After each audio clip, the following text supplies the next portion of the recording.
Bismillahirrahmanirrahim. Assalamu alaikum everyone. Hope you all are well. In our last class, we discussed some details related to the Battle of Uhud. These included the reasons that led to that war, the strength of the Muslim and the Meccan army, the council of war held by the Holy Prophet, peace be upon him, the Holy Prophet's journey towards Uhud, and the hypocrisy of Abdullah ibn Ubay, the strength of the Muslims in the war and their position at the battlefield. The remaining details of the Battle of Uhud we will discuss in today's session. The Hill of Arches. At the battlefield of Uhud, the Prophet, peace be upon him, ordered his army to line up, and he posted 50 Arches on a hill, headed by Hazrat Abdullah ibn Jubair radiallahu ta'ala anhu, so that no one could attack from behind the mountain. The Holy Prophet, peace be upon him, commanded the Arches whether we win. or lose, you will not leave your place without my command. In the same way, the Prophet, peace be upon him, said, do not start fighting without my command. However, he ordered the Arches to shoot the enemy on sight before they could reach the back of the Muslim army. Inspection. troops. The Holy Prophet, peace be upon him, then made his round on horseback to inspect the Troops He arranged. the ranks of his force. The Holy Prophet wore 2 coats of mail. He delivered the flag to Hazrat Musab bin Umair radiallahu ta'ala anhu. No fear of death. The Prophet, peace be upon him, sent the children back to this battle, but 2 children were included in it. One of them was Samra bin Jundab and the other was Rafi bin Khadij radiallahu ta'ala anhuma. Samra bin Jundab and Rafi bin Khadij were Also too young to take part in this battle. They were hardly 15. Rafi's father to the Messenger of Allah that Rafi was a skilled. Arches He therefore was permitted to join the troops. Samra, who was of the same age as Rafi, told the Holy Prophet, peace be upon him, Honestly, that he had always thrown down Rafi in their wrestling. A wrestling contest was held between Samra and Rafi. Rafi was thrown on the ground. As a result, Samra was also allowed to join the army. The Meccan army marches down the plain.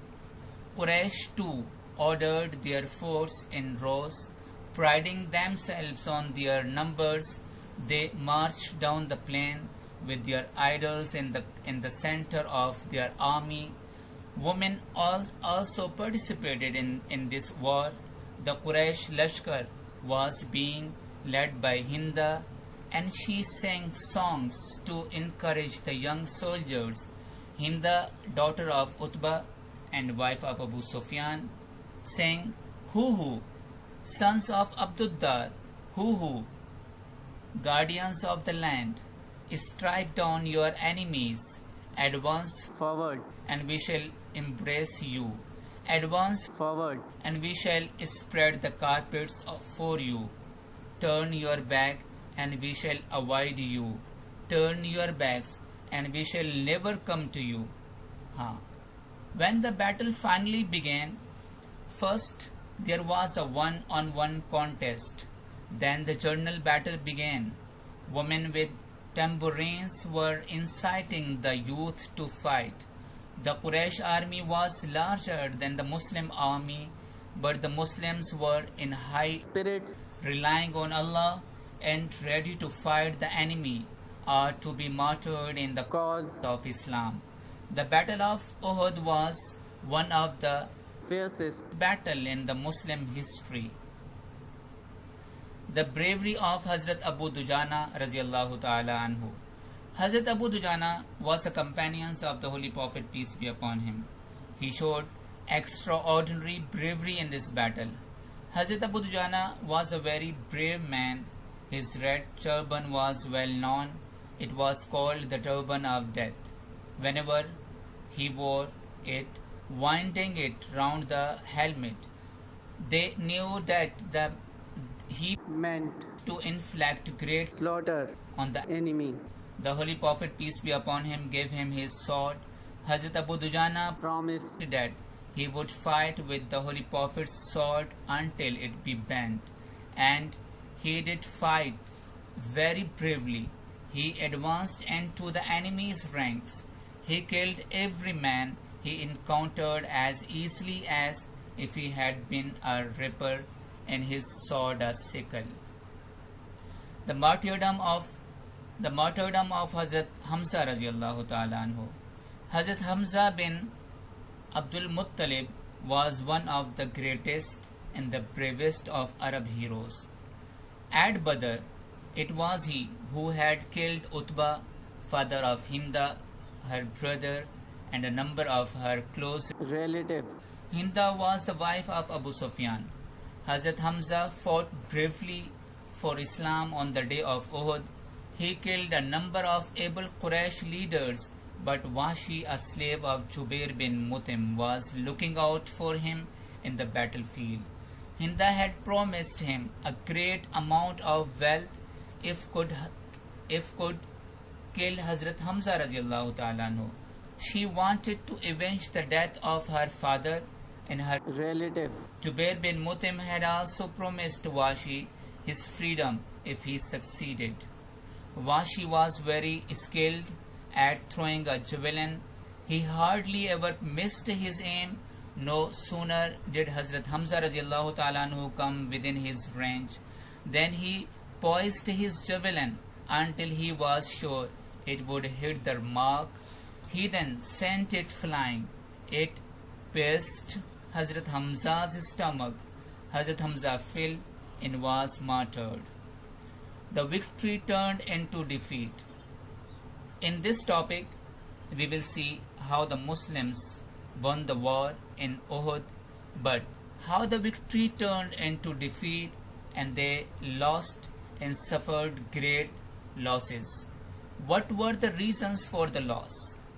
Muslims were almost close to victory, but some Muslims thought they had won the war, especially the archers who were posted on the hill.